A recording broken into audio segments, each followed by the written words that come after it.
Bismillah, walhamdulillah, wassalatu wassalam ala rasulillah.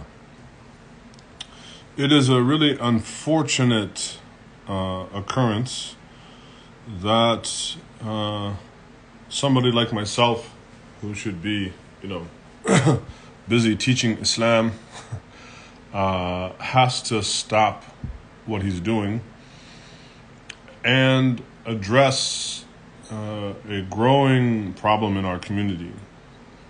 And that is this thing right here before us, this social media.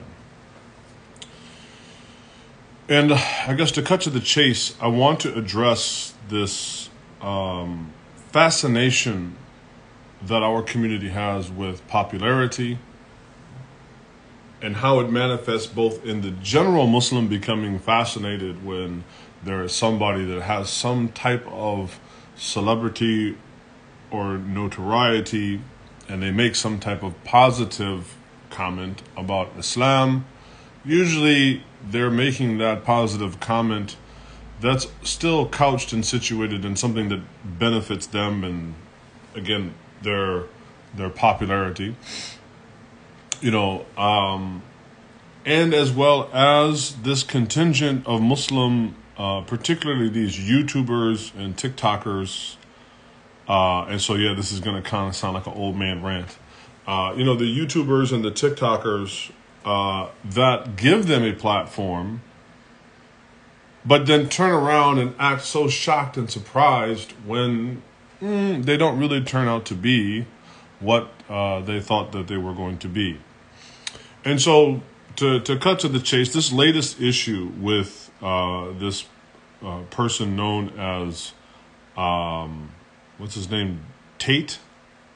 Forget the guy's first name. But he's like some kind of, I don't know, tough guy. Like he's another, millennial tough guy that's going to sell his brand of masculinity or whatever, and give love and dating advice to people because he's so great at both of these. And so he made some type of comment. Let's see if I can, not only is this going to be an old man rant, but I'm having a senior moment in my old man rant. And so who is this guy's name? Something Tate. And, he came out to be, if I find the guy's name, it's escaping me, for Andrew Tate. There it is. Andrew Tate. So Andrew Tate, in some sort of, internet meme, was recorded and soundbited and put out and went viral, right? And we've all seen the great effects that viruses have. And so maybe we should really try to back away from virility. So he made some comment that, he loved Islam so much. And Islam was so great. And Islam, the reason why he loves it and it's so great is because it can solve all the problems that men are having and that women are having, right? And so that's why it's so great. And my problem with people like this that have made a whole career, and to be quite honest, we have given them the capacity to make a cottage industry out of stroking our ego because we are so thirsty and we have such a lack of confidence in ourselves that we have allowed the formation of this very bizarre cottage industry of people who we pay often exorbitant sums of money to come and speak to us and to reassure us about how great our religion is, and yet they themselves don't even become Muslim. Yes, I am not only talking about Andrew Tate because in some ways he doesn't apply exactly to that because I don't think anybody has paid him necessarily large sums of money, but certainly I'm sure when he made his comments about how wonderful Islam is, that upped, just through controversy probably, right? That upped his viewer, his monetization of his videos. So I'm sure in some ways getting paid, right? But yes, I'm talking about Karen Armstrong. Yes, I'm talking about John Esposito. Yes, I'm talking about Craig Considine. Yes, I'm talking about Jihadi Jew. Yes, I'm talking about all these people that we love to come and tell us how wonderful we are, which is so tragic because what? We don't know how wonderful our religion is. We don't know how wonderful Islam is. We don't appreciate that Allah Ta'ala himself has said that it is what? Al-Yawma akmaltu lakum dinakum. Right? And that I have chosen, right? I have chosen for you al-Islam dinan. I have chosen for you. I guess that's not enough. And so we have created this bizarre cottage industry of people who come and stroke our ego and tell us how wonderful we are. But at the same time, they are themselves not becoming Muslim. And then residually, those people then have created a new cottage industry of Muslim personalities on Facebook, Instagram, YouTube, TikTok. People that are very curious. We don't really know exactly who they are. They don't seem to inhabit any kind of lived reality. They are not the imam of a masjid that you can actually walk into and you can attend classes with and you can go every Friday and you can go to counseling. Who are these people? They just exist, who knows, in La La Land somewhere. And so, yes, I'm talking about the Sajid Lithams. I'm talking about the Muhammad Hijabs. I'm talking about the Mufti Abu Lays. Yes, I'm talking about all of those personalities. Because what they do is that they also exacerbate the pre-existing condition of the inability of people today to focus and concentrate on anything important or of substance. Yes, those people are contributing to the reason why we don't see more Muslims in the masajid studying, and I don't want to hear a word about relevancy.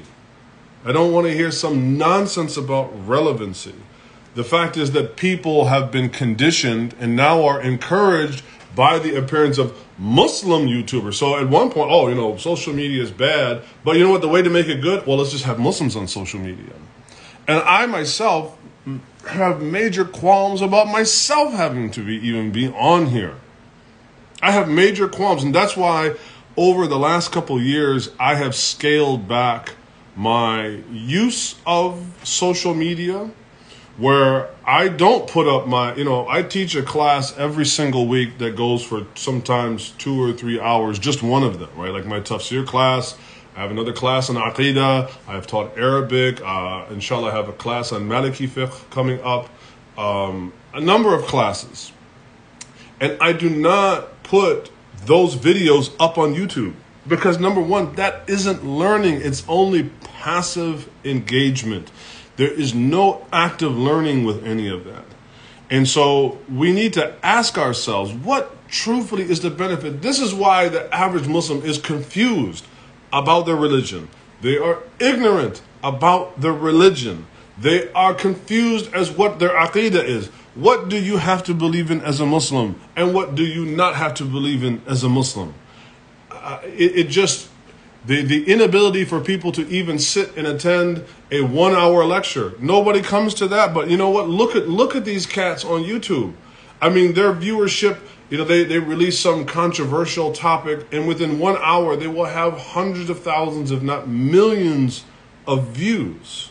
And then, of course, over the term of a year, how many hours, right? How many hours are Muslims just endlessly, ceaselessly consuming this, and yet they have not been through a basic text of fiqh.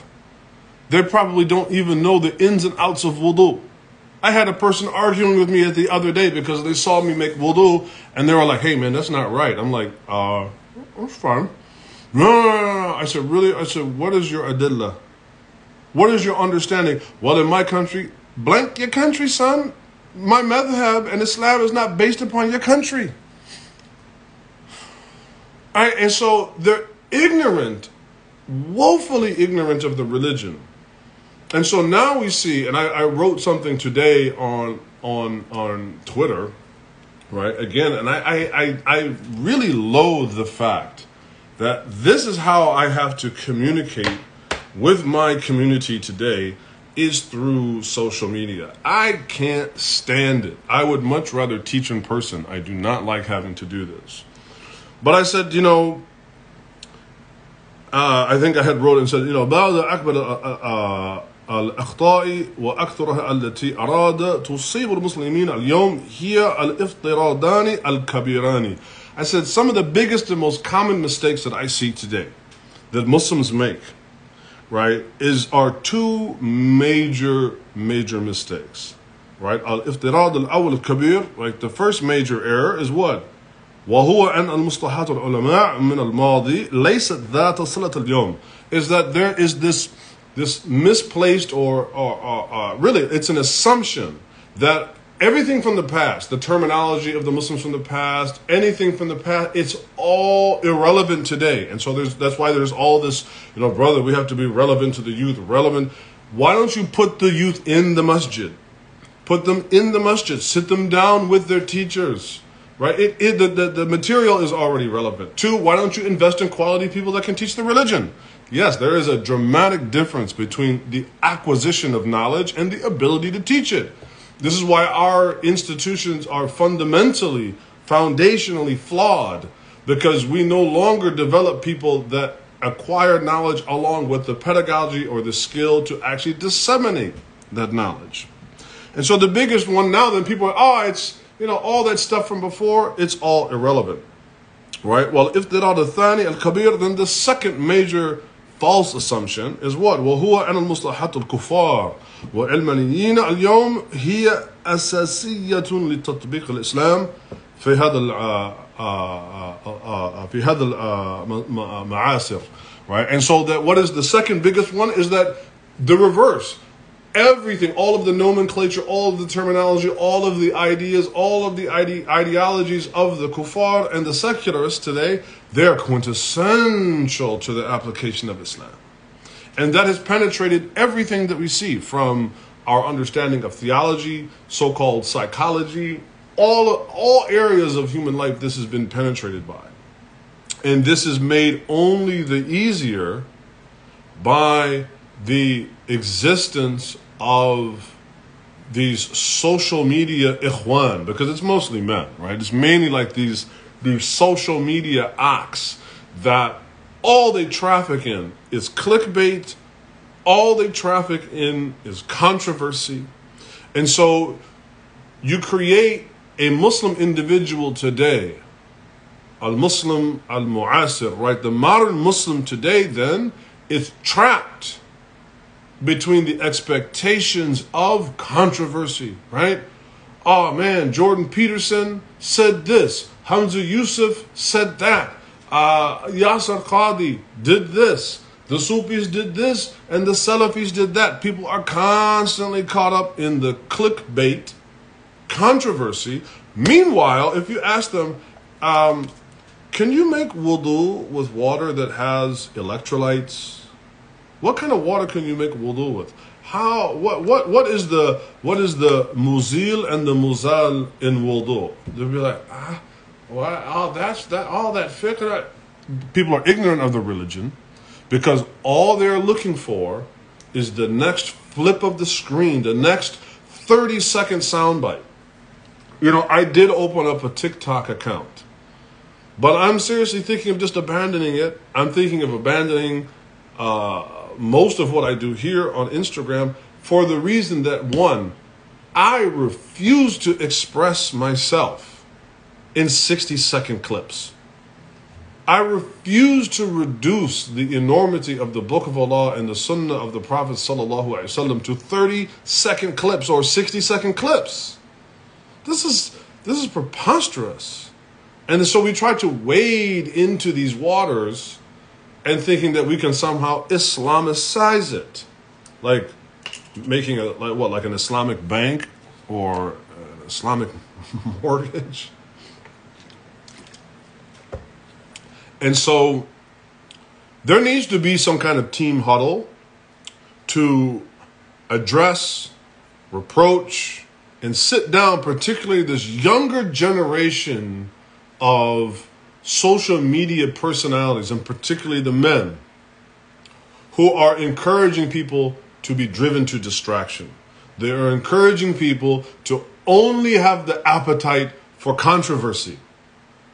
You know, you have people that they saw, I saw a video and the Ash'aris say that Allah exists without a place. And then the Salafis, they're making this.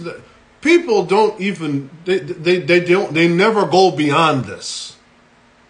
Right? They're so trapped in the controversy of these warring parties and these warring personalities. And again, these are people, go get a regular job, man.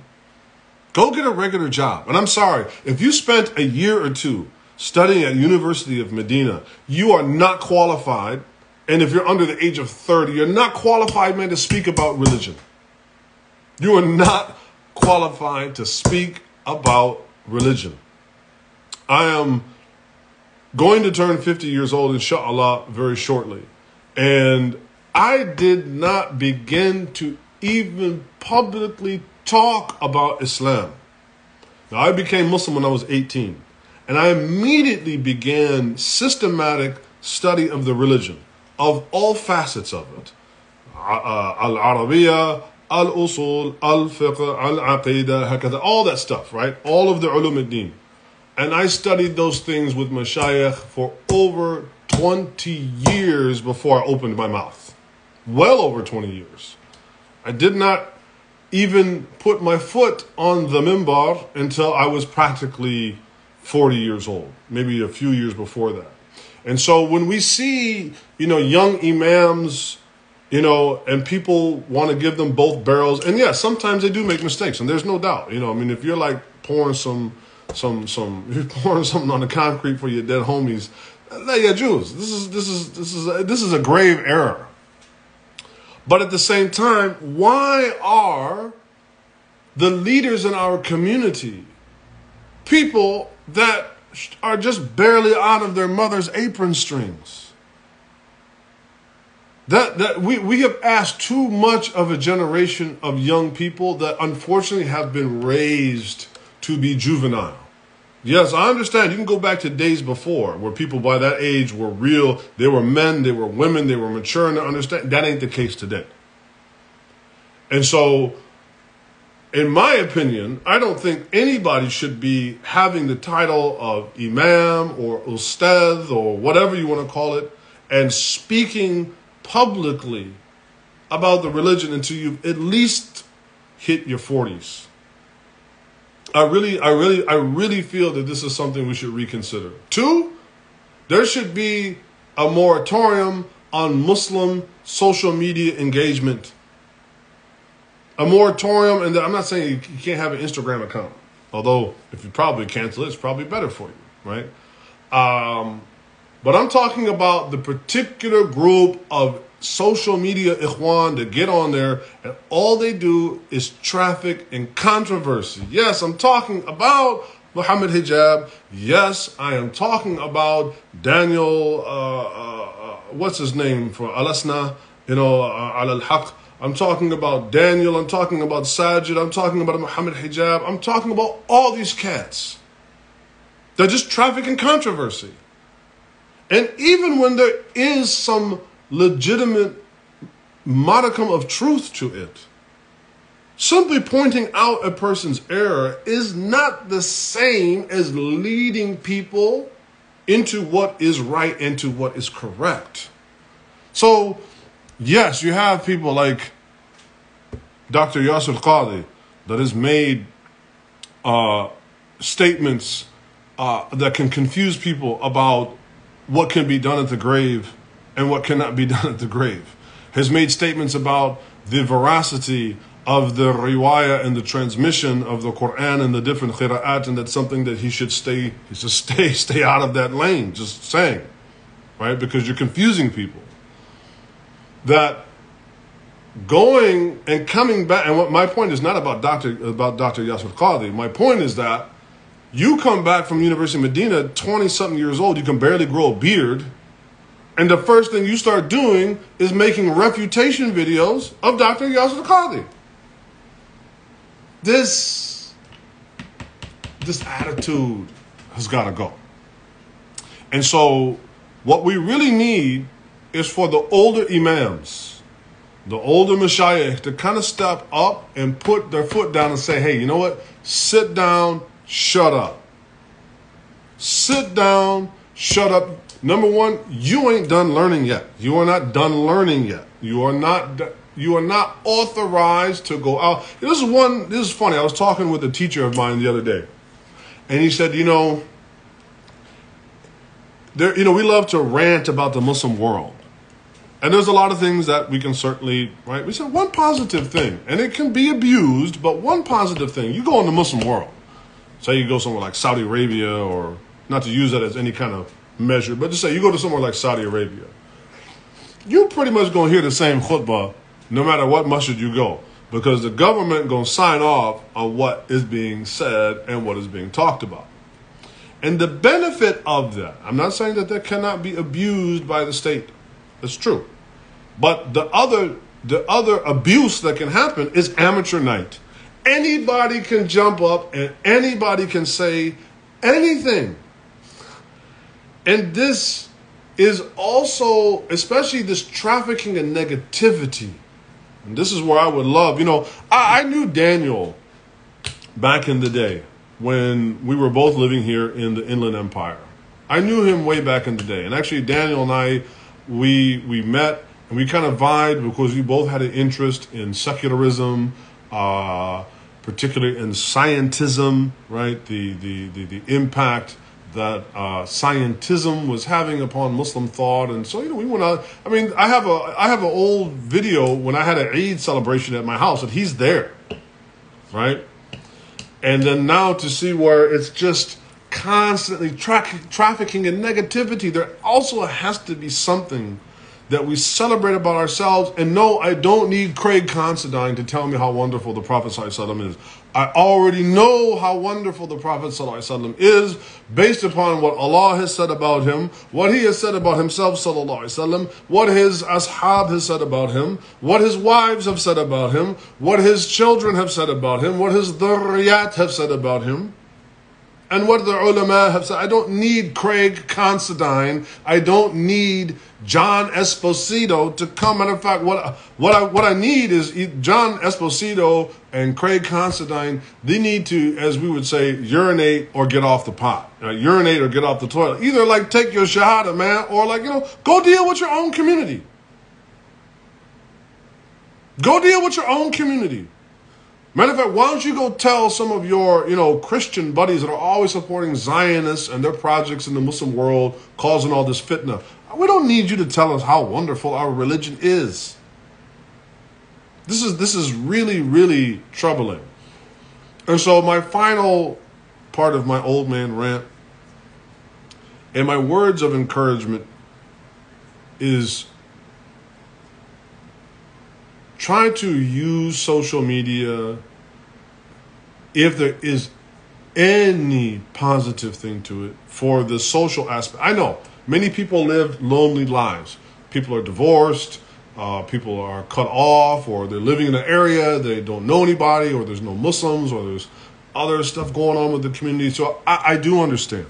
And so it gives people a conduit and a lifeline to others to have meaningful connections that we all need, and I recognize that. So do your best to use it for that, but of course do so within the limits and the confines that will be pleasing to Allah Ta'ala and is demonstrated by the Prophet ﷺ in terms of etiquette and adab. That being said, do not learn your religion online.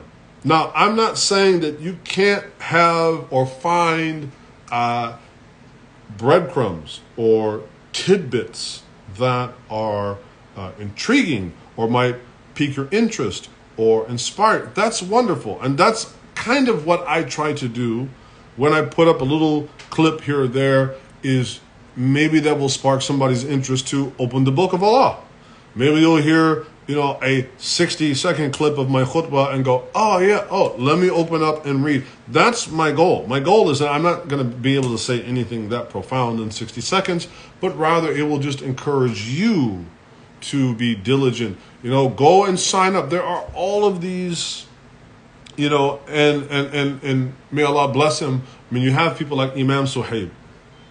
May Allah bless him and preserve him, who has put in, I don't think people appreciate the work that it takes to, right? He has his own little organization. And again, I'm not paid. I have no affiliation with Swiss whatsoever. I just purely appreciate what he has done. He is trying to build something for the education and the betterment of the Muslims by educating them about their religion. Okay, fine. Maybe you say, you know what? Well, I'm not an Ash'ari, and so I don't. Okay, then find somebody else if that's just not your particular flavor. But what I'm saying is, you have people like Imam Suhaib.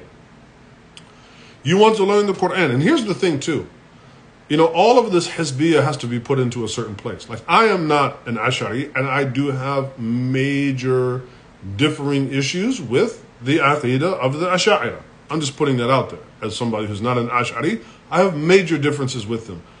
But when you look at the ulama of the past, they benefited from those where there was something to benefit from, though they had major, major differences. I'll give you one simple example. You take in the field of tafsir. In the field of tafsir, the biggest mufassirin, like the big guys, the big guns, right? You're gonna have, for instance, I don't know if you can see that, right? You have Ibn Ashur's, Ibn Ashur's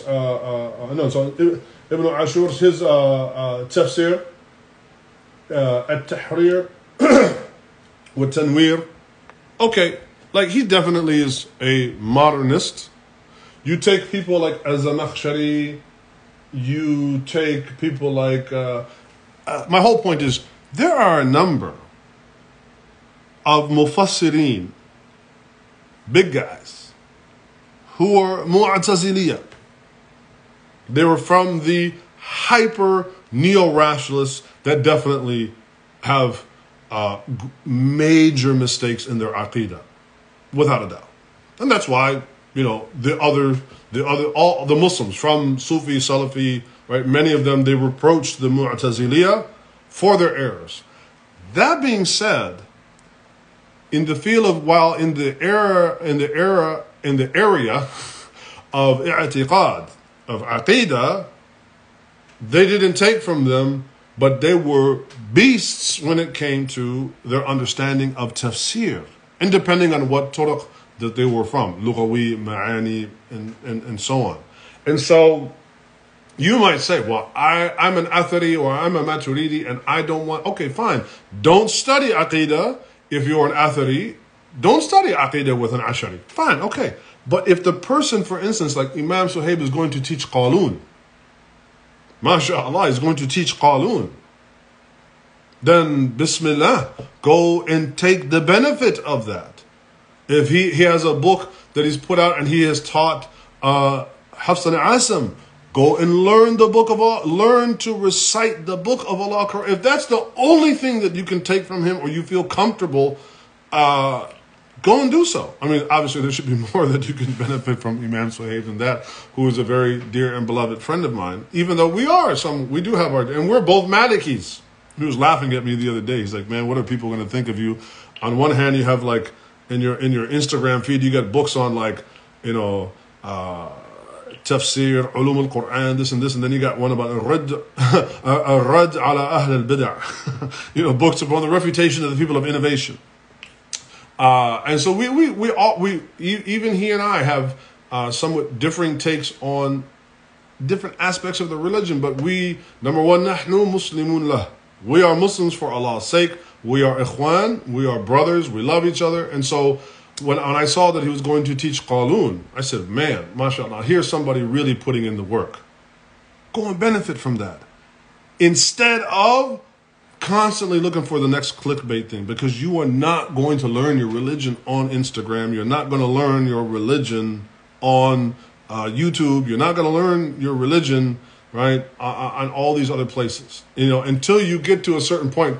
Now, ironically, there are some incredible things you can learn from some ulama that have made amazing lectures on YouTube, many of them in Arabic, and they're in higher level studies, right? But if you are in the beginning of your study of Islam, not in the beginning of your Islam, but beginning in the study of your Islam, right? So age doesn't mean anything.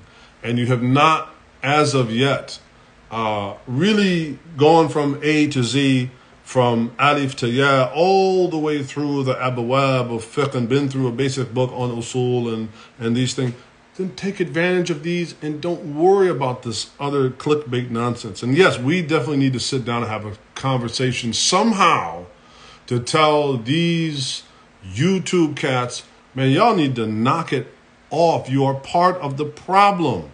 I mean, this guy Andrew Tate comes out and says, I think Islam is a solution for men, not because of Tawheed, not because it will save their soul and that they will go to paradise, but because of what? They'll know how to bag women, or they'll be some traditional tough guy. This is nonsense. That is not our model of muru'ah. That is not our model of being a man, right? And there is a subtle difference between rujula and muru'ah, but particularly al-muru'ah, right? That's not our model of manhood. The Prophet ﷺ, when it came time for the ghazwa, yes, he was shuja'. He went to the battlefield, he fought. But he was also, he had hanana, he had gentleness, he had rifq, right? He kissed his grandchildren. He was gentle and played with them. He was tough when it was time to be tough. He was responsible. He was loving. He was obviously, لَقَدْ كَانَ لَكُمْ فِي رَسُولِ اللَّهِ أُسْوَةٌ حَسَنَةٌ صلى الله عليه وسلم. He is the excellent example for us. Andrew Tate is not only not the example of how to be a man, he doesn't understand what it means to be a man, because his understanding of being a man is based upon other than Muhammad sallallahu ta'ala alayhi wasallam. So why is it that Muhammad Hijab is talking about, I try to have a conversation with him, but it fell. Why do you want to talk to Andrew Tate, who's known to be some sort of, he's got accusations of being a serial rapist and all this other stuff, and why are you messing with these clowns? And why are you encouraging Muslims to find value in them? But if I list you the names of 20 or 30 scholars that have written in the field of tafsir, aqidah, fiqh, usul, you won't know any of their names. Name me 50 Sahaba. Name me 50 Sahaba. You cannot name me 50 Sahaba. But you want to have a conversation with Jordan Peterson, with Andrew Tate. And then look what came out of that. Oh man, Hamza Yusuf is going to talk with Jordan Peterson. And then afterwards, then he's got go clean your room and make pen pals, and people would embrace your religion if you did. Why are these people important? This fascination either with the left or the right, I'm sorry, like neither Karl Marx or Thomas Sowell are going to save you. And at the end of the day, anything that you think that they have value to say has already been said in our own religion by Allah, by the Prophet ﷺ, by the Sahaba, by the ulama. Focus on that. Stop just merely retweeting other people, and do the due diligence, especially for people that have the knowledge, right? Do the due diligence instead of retweeting Ben Shapiro. Why don't you do the due diligence of what you happen to maybe agree with Ben Shapiro on and articulate it through our own tradition? That would be a lot better. Because I don't know about you, I don't feel comfortable retweeting somebody who is an avowed and unapologetic enemy of the Muslims and wants evil for Muslims. I don't know about you, but I don't think I'd feel comfortable retweeting that kind of person. So anyway, enough of my old man rant. Go learn your religion. Go support your local imam. Go support your local scholars. Go support, your local sheikha or auntie that has learned. Exhaust all of the resources that are available to you and use your time wisely. We just saw our beloved brother the other day, who was very young and passed away. There's no time. It's already gone. So use your time wisely and learn your religion, inshallah. وجزاكم الله خيرا وصلي وأسلم على سيدنا محمد وعلى آله وأصحابه أجمعين والحمد لله رب العالمين. السلام عليكم ورحمة الله.